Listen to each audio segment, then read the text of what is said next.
We have the opportunity today to talk to writer Nadine Sander-Green, who has a very, very interesting story. First, a couple of housekeeping issues with the webinar. First of all, if you need closed captioning, you can see in the middle icon there how to enable the closed captioning. And if time permits, at the end, we will be taking questions from the audience. Feel free to submit your questions at any time using the Q&A button at the bottom. Do not use the chat button, but please use the Q&A button there at the bottom. Our webinars are recorded, as you can see, and they will be available on our YouTube channel, and we invite you and encourage you to share them with other people who may be interested. Please be aware that we do not provide medical advice. We are not doctors here, and if you have any medical questions, we advise you to consult your doctor about those. So again, we are happy to welcome Nadine Sander-Green. Nadine grew up in a small mountain town in the interior of British Columbia, Canada, and she spent the past 15 years living and writing throughout the country. She has worked as the editor for a small town newspaper, a legislative reporter, a circus coach, and a hiking guide for cruise ship passengers. Nadine is a wonderful writer who came to our attention when she wrote an article for Outside magazine regarding using an e-bike, an electric bike, for exercise after she was diagnosed with ME a couple of years ago. And we are lucky to have Nadine with us today because in a month from now, she will be very, very busy with her own personal life, giving birth to her first child and being a mom. So with that, let's start. Nadine, why don't you start by telling us a little about your personal story and, you know, up to and sort of including when you were diagnosed with ME. Yeah, sure. Thanks, Joe. It's really great to be here. Thank you everyone for coming. So in the grand scheme of things, I haven't had ME CFS for that long. I've had it for about 2.5 years, but the disease has been part of my life since I was about 2 years old, when my mom came down with it. So she always tells the story of she was getting ready for my second birthday party, I think. So this was 1988, and she was running around in the town we lived in, and she just, that was the first time she felt it, this like her battery had just completely run out for the first time. So I guess what I'm trying to say is all the facets of ME/CFS sort of has been hardwired in my brain growing up with a mom like that. Yet at the same time, I never for the life of me thought that I would ever get it. And maybe it just never occurred to me. And maybe that's complete being naive, or maybe that's just a self-protective measure that we all have. But so it was quite a surprise when I was 32. So in the fall of 2019, I contracted a really, really bad virus. I was living in the Yukon Territory at the time, which is right next to Alaska. I'd lived there for about 10 years, and I contracted this virus that I just couldn't get out of bed for about a month. Just wasn't recovering from it. But of course, I thought, being young and invincible, I thought, oh, I'll be fine. Everything will be great. I went and met a friend in Fresno, actually in California, and went mountain biking in Santa Cruz. And this was probably, I would say it was probably like the most active time in my life. I've always been a huge adventurer, and I grew up in adventuring family. Even though my mom was sick, my dad took us out all the time. And my mom actually, before contracting ME, was very, very active. She was actually an Olympic cross-country skier when she was quite young. So adventuring was just such a huge part of my identity. So anyways, I'm mountain biking, and I know something which I'm sure many of you have experienced. who suffer from this disease, I just knew something was very wrong with my body. And it's after that, the next few days was the first time I experienced post-exertional malaise. And I mean, I think it's probably a very different story than so many, because I suspected, and talking to my mom, and now 4 out of 6 of my family members actually immediate family members suffer from the disease. So it was quite quickly that I suspected something was wrong. But I went back to the Yukon, and I kept living and just hoping everything was okay, and seeing the doctor, and everything was turning out okay with blood work. And then a couple months later, when I couldn't get better, I went cross-country skiing, and there's just seems to be some sort of like dividing point, I think, when maybe you're not sick, maybe you're not sick, and then you just know. And for me, it felt like I went for this short cross-country ski, and then afterwards I was just falling down this elevator shaft. It kind of felt like, and I got quite a bit sicker after that, and ended up having to leave the Yukon because I couldn't live independently. So I went and lived with my parents for a few months. And I felt like a child, like a 5-year-old child going back to my parents' house, and just sort of in disbelief that I too had this disease. And I always felt like we were sort of like Charlie in the Chocolate Factory. So there were so many of us that were sick, and we were all just lying around the house together. And I thought, this is the absolute worst thing that could happen to me. I can't believe this is happening. There was a lot of, I think, that first stage of grief, of anger and denial and whatever else comes with it. But the really interesting thing about growing up in my family and developing this disease is that I had my mother all the time saying, don't push yourself. Like, maybe you can get over this. We don't know. But she really, like, I knew about pacing from day one. And of course, we don't really know why some people stay mild and why some people get to moderate or severe. And I think I'm really, really lucky to have stayed mild. And I think that could be largely because I knew how to pace, and I understood, and I grew up watching my mom before a lot of people understood what this disease was, crashing a lot, and sort of like understanding what I needed to do to protect myself. So I have gradually gotten a little bit better since then, but my energy bubble is probably not walking about more than a block before crashing. I'm really lucky to not have cognitive difficulties or brain fog, so I actually can work and write, which is a huge lifesaver for me. But it really is the physical thing that pushes me into PEM. So yeah, that's where I am right now.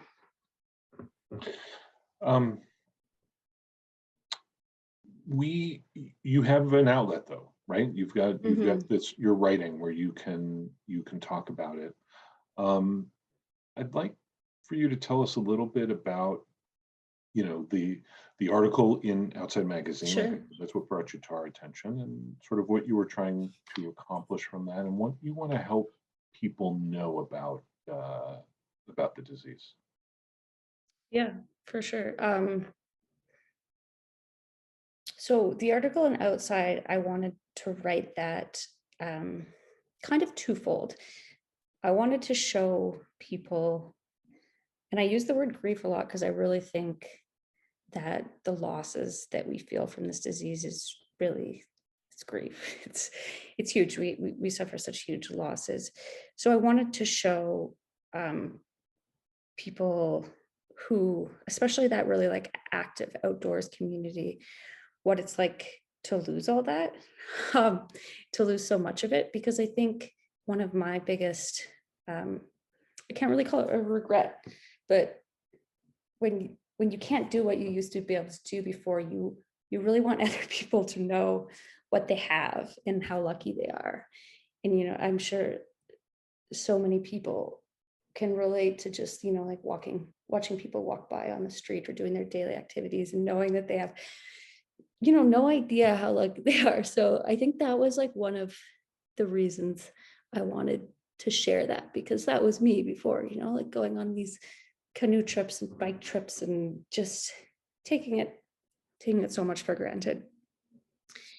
And then on the flip side of that, I wanted to talk about the e-bike, because the e-bike was actually another thing my mom introduced me to. She was an early e-bike user in the probably in about like the early 2000s, before e-bikes were popular at all. Now you can see them everywhere. And she used to just, we lived in this little mountain town. We lived on top of this hill. And when she was doing better, she was actually working, and she was just known as the woman who was zipping around on her e-bike with their hair flying in the wind, just like passing all these men in spandex huffing up the hill. And it's a really cool dichotomy to having this illness, like, wow, here's this huge power. So when I got sick, my friends pooled their money together, my friends from the Yukon, and bought me this e-bike. And from the first second I used it, I thought, okay, this is speed, this is exhilaration, this is really, really helping me feel less trapped. That's like something that I think a lot of us feel, like really, really trapped in our bodies. So I wanted to write about that, and about the grief that we feel and these huge changes to our lives, yet there are little pockets of joy that we can find. And again, I do want to like reiterate, like a lot of people aren't well enough to e-bike. And when I actually first got pregnant, I suffered a lot more, and I wasn't well enough to e-bike either. So when I am well enough, it's such an exhilarating thing. So yeah, in terms of storytelling, I just think, I was thinking about it the past few days, like why do I think it's so important to tell stories about ME? And I think there's just so much pain in the world in different ways, different illnesses, whether it's mental or physical, and all, so much. It's hard to get people to pay attention to something they really don't understand, and that's quite counterintuitive to how we think how our body works, right? Like, how could you expend energy and then get sick? Like, it doesn't make any sense. So I think storytelling is just like it's a tool that we can use to get people really emotionally invested in this disease. We had talked about that a little bit, sort of as we were having discussions before this Mhm. this webinar, and the importance of art in general.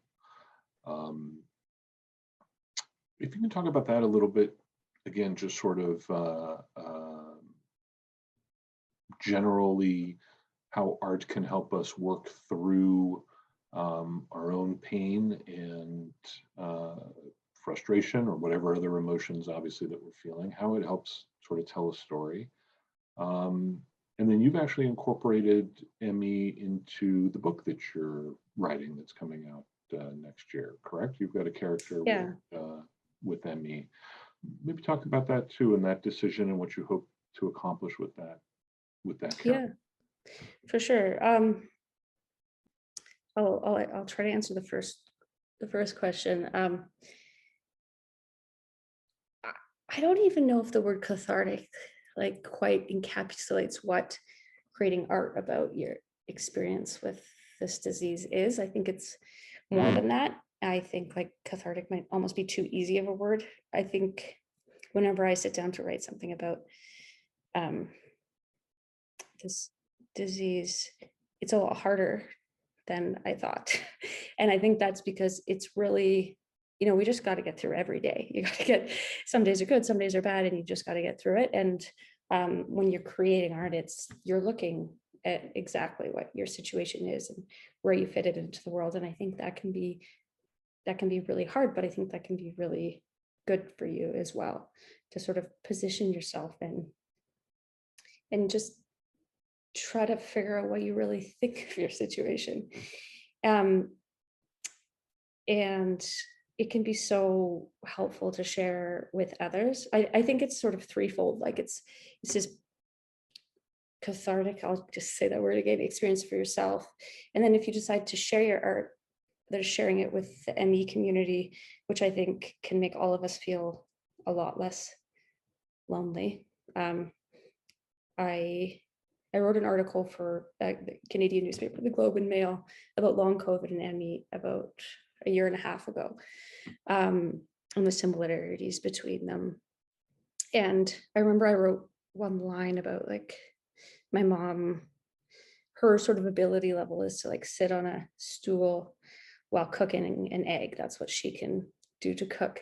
And I got several emails from people just saying, that's exactly, like, that is exactly the disease. And it's just like little tidbits like that. So I think it can be so great to connect to the ME community. And then the third part is connecting to people that have no idea what this disease is. And unfortunately, I think there are still so many people, and it's like, it's one step closer, one tiny step closer to all of us being able to say one day, like, oh, I have ME/CFS, and everyone understanding. And I think that would be a really beautiful day.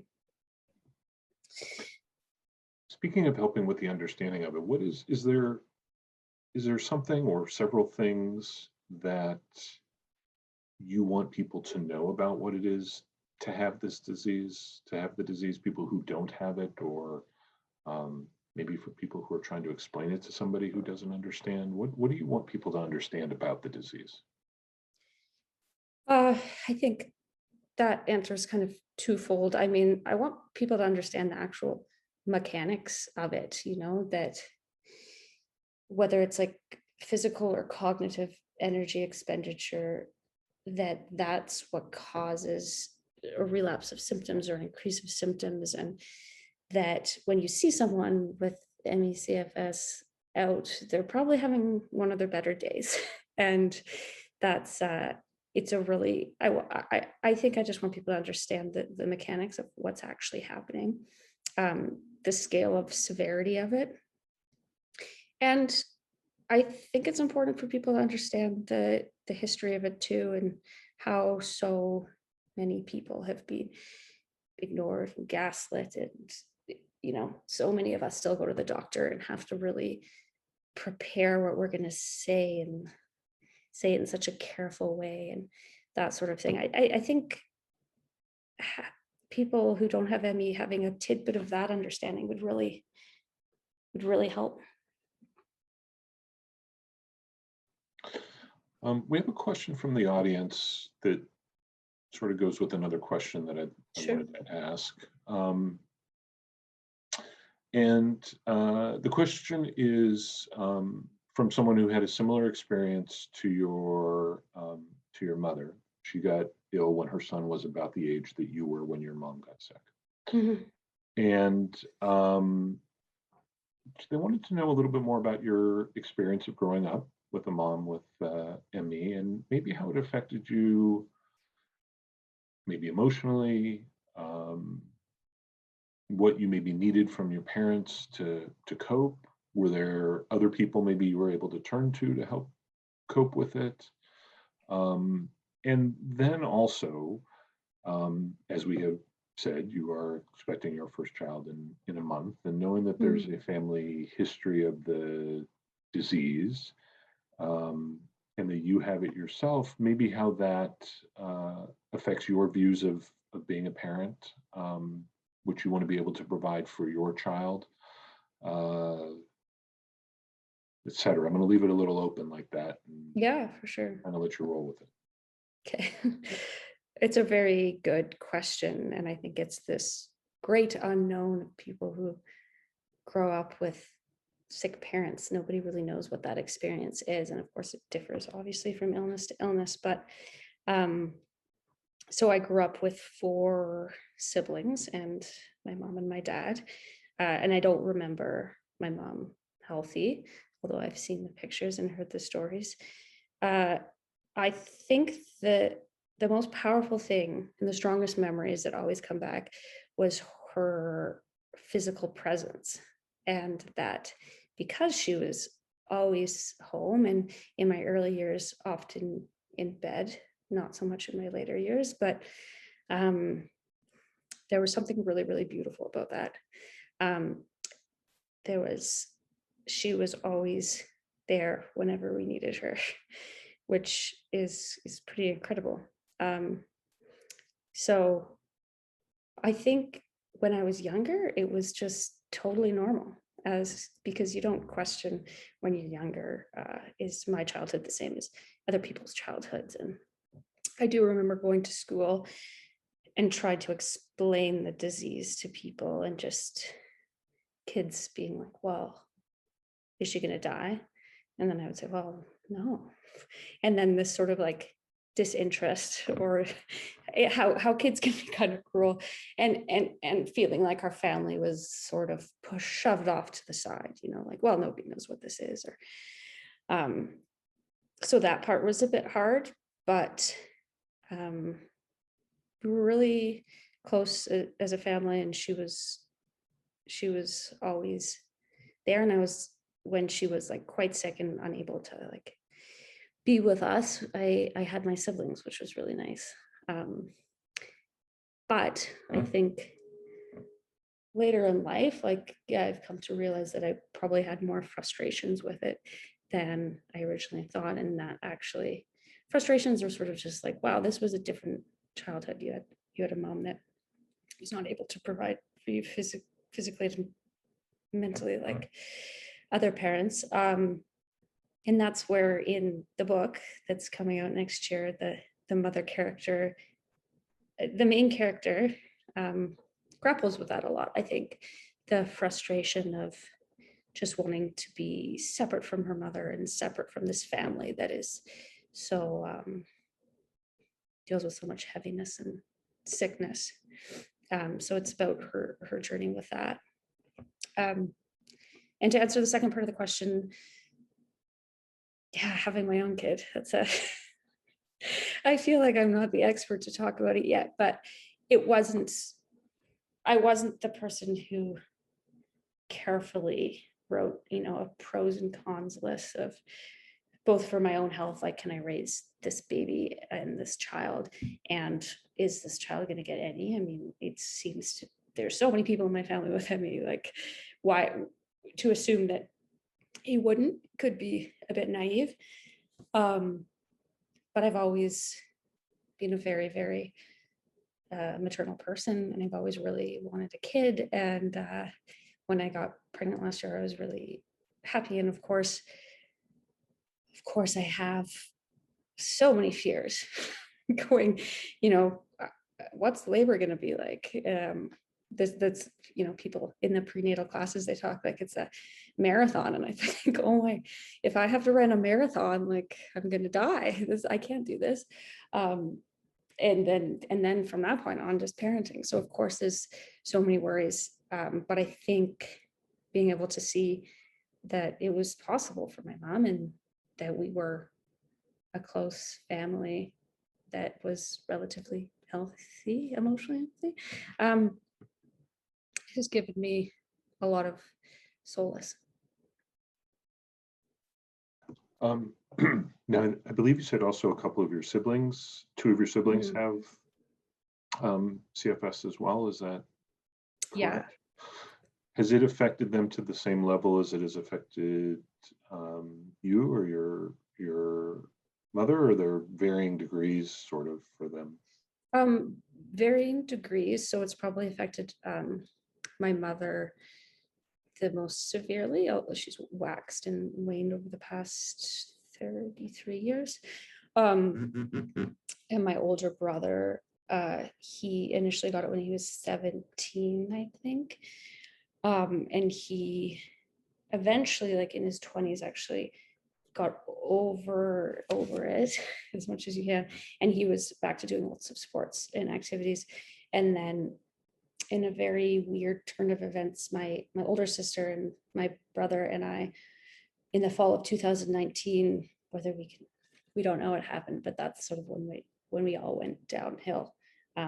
So that was about 3 or 4 months before COVID, the pandemic happened. So my sister actually has been seeing quite good results and is getting a lot healthier now. So that's great to see.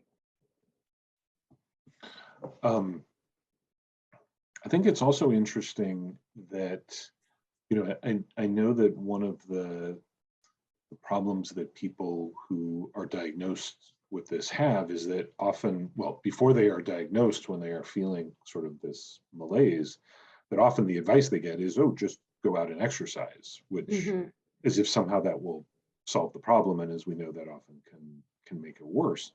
But here is a family, yours, that, certainly exercise was not lacking in physical activity was not lacking in your family, and yet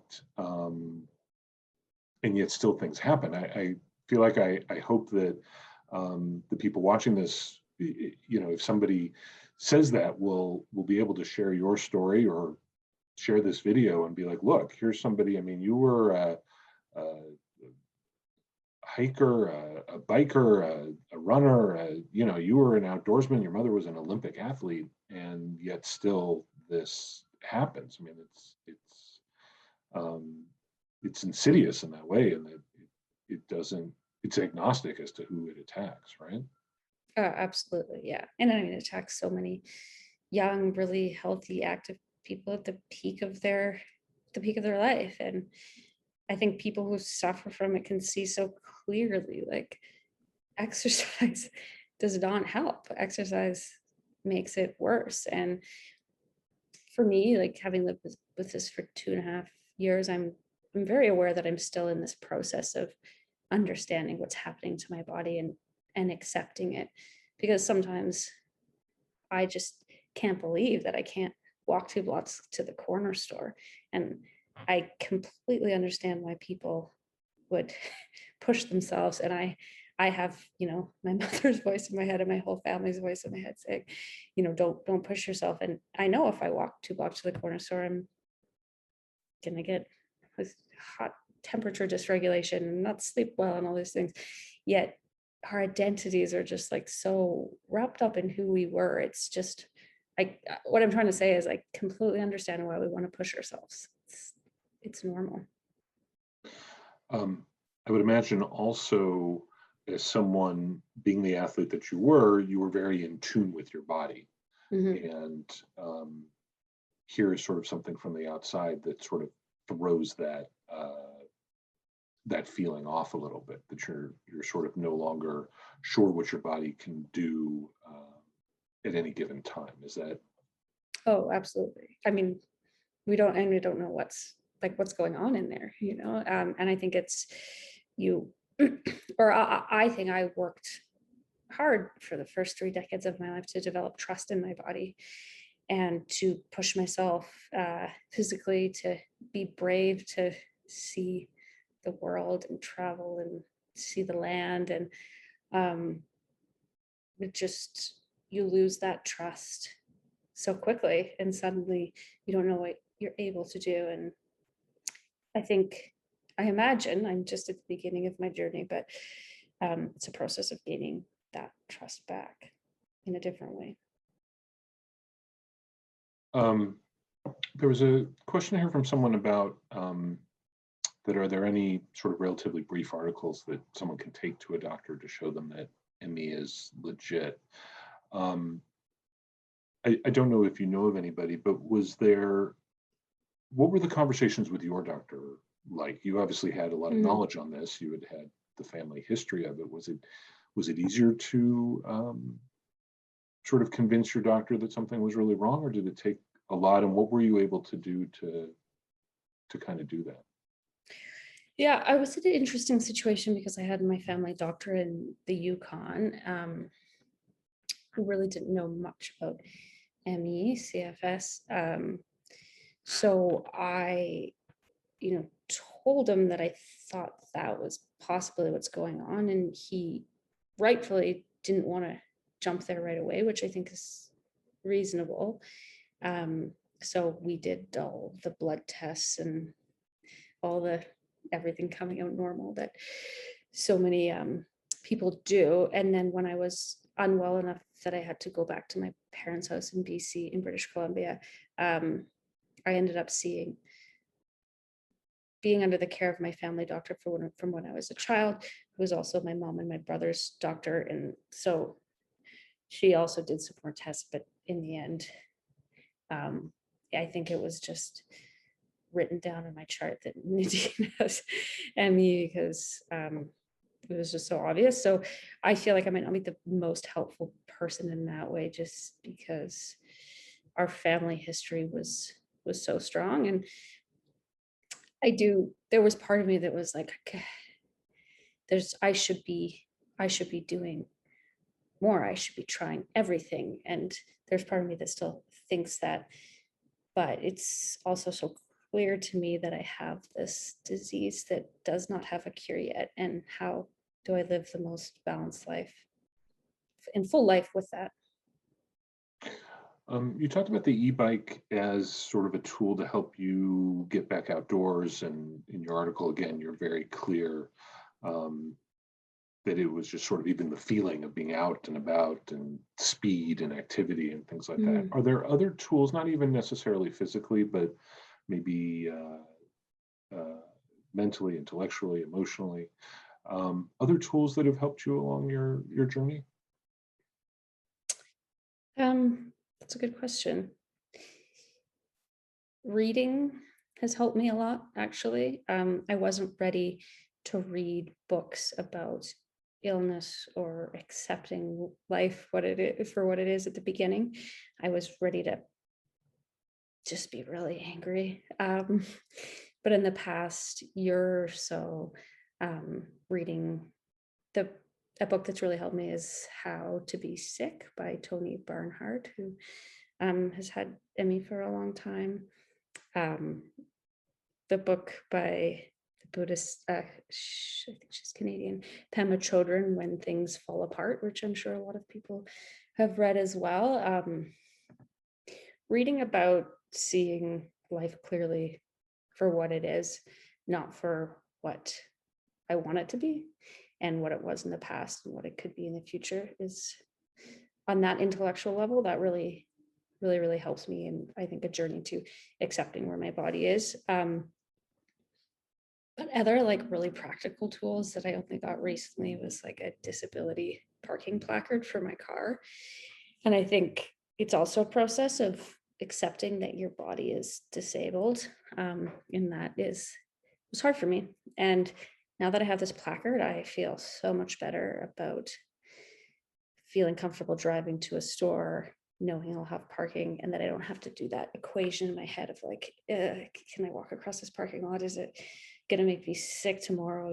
And I think that too is a process of accepting. So that's just a really practical thing that's helped me a lot lately. Nadine, thank you so much for sharing this with us.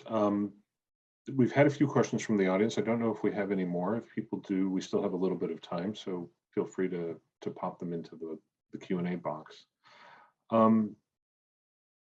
Before we,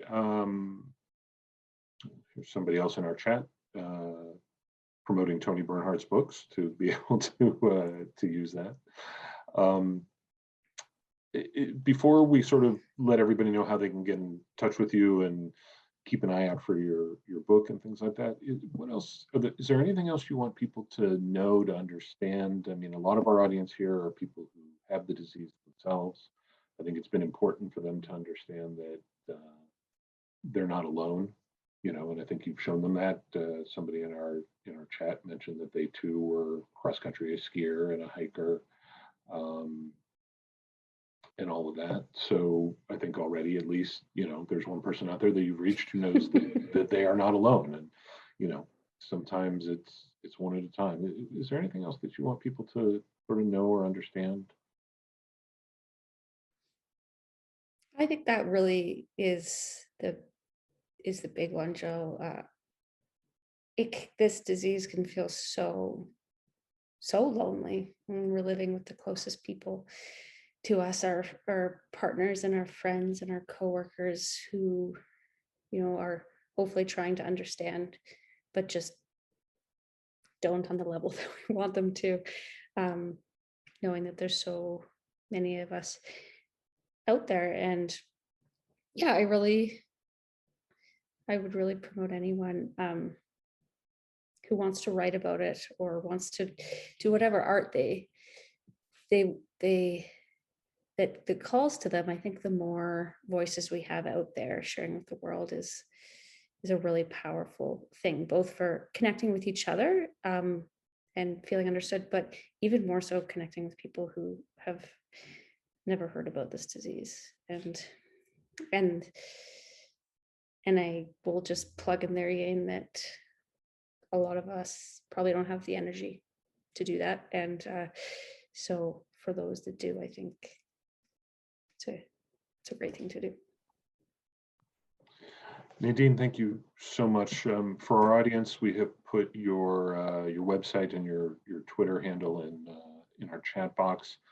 But also, we're going to put a slide up here with your social media so people can connect with you. And what is the name of the book that you are writing? Well, the name of the book that's coming out next year is called Little Rabbit, but unfortunately, someone else beat me to the punch and is publishing a book in the States called Little Rabbit. So that title may change. But if you follow me on Twitter, or my website has all my articles, I'm sure I'll be promoting it a lot next year. So you'll see the new title. Well, Nadine, we are very much looking forward to that. And on screen now are your social media handles. So if people want to follow you, they can. I believe we also have our social media handles. There you go. For people who are here, if you haven't joined our online community, we invite you to do so. And Nadine, thank you so much for what you are doing for the community. Just writing about it helps educate people, which is so important. And we wish you the best on your journey. And I personally am very happy to have made your acquaintance and built a bit of a small friendship here as we have prepared for this. So thank you very much. If there's anything that we can ever do for you, please let us know. We'd like to thank everybody for attending. Again, we've recorded the webinar, so that will be on our YouTube channel, and you can feel free to share with others or rewatch again. And there are many ways for you to get involved with Solve M.E. CFS. That is also on your screen. Thank you to Nadine. Thank you to everybody else. Everybody have a wonderful day. Thanks, everybody.